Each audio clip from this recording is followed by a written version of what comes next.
Welcome back to my channel. இன்றைக்கி அக்ஷாஸ் ரெசிபீஸில் பித்தளை பூஜை சாமான் எப்படி ஈஸியாக க்ளீன் பண்ணுறதுன்னு பார்க்கலாம்.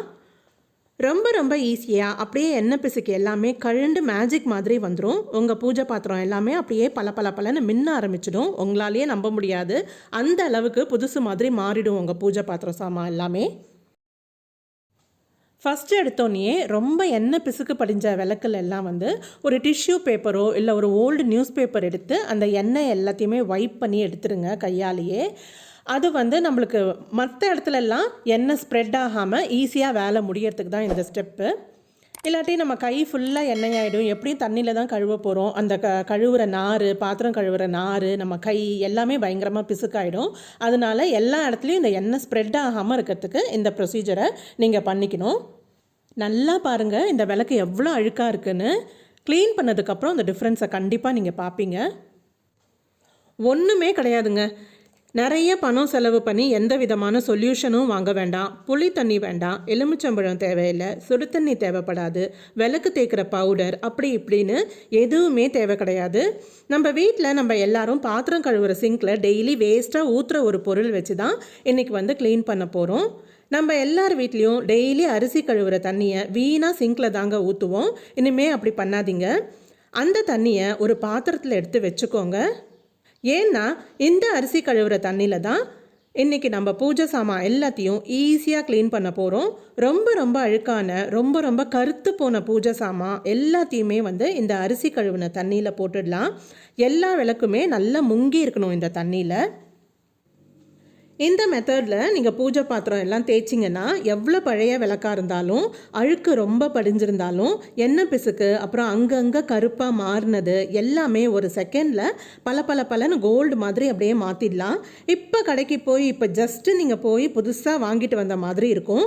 இவ்வளோ நாள் இது தெரியாமல் போச்சே அப்படின்னு நீங்கள் எல்லாருமே ரொம்ப ஃபீல் பண்ணுவீங்க.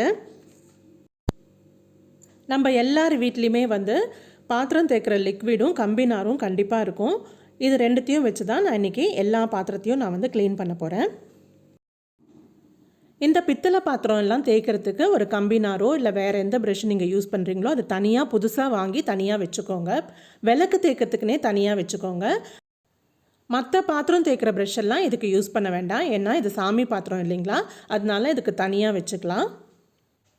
இப்போது தீபாவளிக்கு எல்லாருமே உங்கள் வீட்டில் விளக்கு எல்லாம் நல்லா தேய்ச்சி க்ளீன் பண்ணுவீங்க.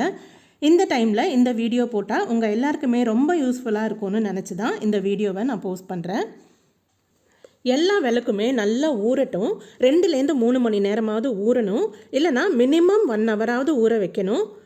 ரொம்ப அழுக்கான விளக்கு இல்லை ரொம்ப பிசுக்காக இருக்குது, ரொம்ப கஷ்டமாக இருக்குது தேய்க்கிறதுக்கு அப்படின்னு நினச்சிங்கன்னா ஓவர் நைட் ஃபுல்லாக அப்படியே ஊறட்டும். காலையில் க்ளீன் பண்ணுறதுக்கு உங்களுக்கு ரொம்ப ஈஸியாக இருக்கும்.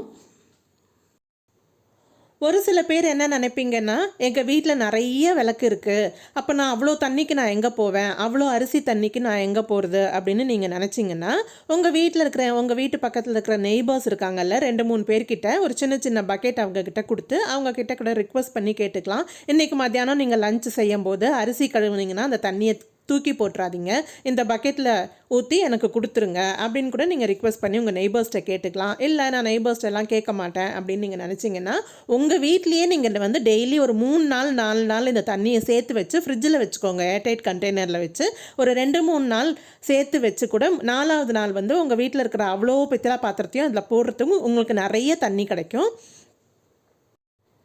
நான் இந்த வீடியோ ஷூட் பண்ணுறதுக்கு முதல் நாளே எங்கள் வீட்டில் இருந்த கொஞ்சம் குத்து விளக்கெல்லாம் அரிசி தண்ணியில் ஊற வச்சு க்ளீன் பண்ணி வச்சுருந்தேன். அதையும் நான் உங்களுக்கு காட்டுறேன் பாருங்கள்.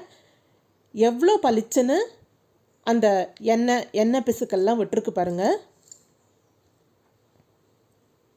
ஆக்சுவலாக நான் முதல்லையே இதை நான் உங்களுக்கு ஃபோட்டோ எடுத்துருந்துருக்கணும். அவ்வளோ கருப்பாக இருந்தது இந்த விளக்கு, நீங்களே நம்பியிருக்க மாட்டீங்க. ஆனால் நான் ஃபோட்டோ எடுக்காமல் விட்டுட்டேன். இந்த விளக்கு தாங்க நான் வீடியோவோட பிகினிங்கில் நியூஸ் பேப்பர் வச்சு அந்த எண்ணெய் எல்லாம் தொடச்சி எடுக்கணும்னு சொன்னேன் இல்லையா, அந்த விளக்கு தான் அது. பாருங்கள், ஃப்ரண்ட்டில் பேக்கில் எல்லாமே இதே மாதிரி நான் உங்களுக்கு காமிச்சிருந்தேன்.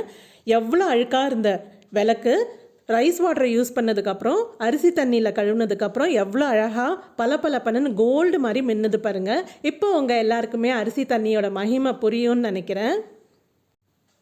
வெறும் அரிசி கழுவின தண்ணியில் எப்படி இவ்வளோ எண்ணெய் பிசுக்கு எடுக்க முடியும் அப்படின்னு நீங்கள் நினைக்கலாம்.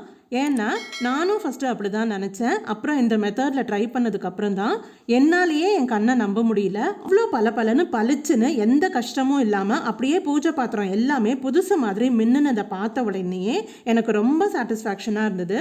வீடியோ பார்த்துட்டு எவ்வளோ பேர் இந்த மெத்தடை ட்ரை பண்ணீங்க, உங்கள் வீட்டு பூஜை பாத்திரம் புதுசு மாதிரி மின்னுச்சா அப்படின்னு கமெண்ட்டில் சொல்லுங்கள். இந்த வீடியோ அதுவும் இந்த ஃபெஸ்டிவல் சீசனில் உங்கள் எல்லாருக்குமே ரொம்ப யூஸ்ஃபுல்லாக இருக்கும் அப்படின்னு நான் நம்புகிறேன்.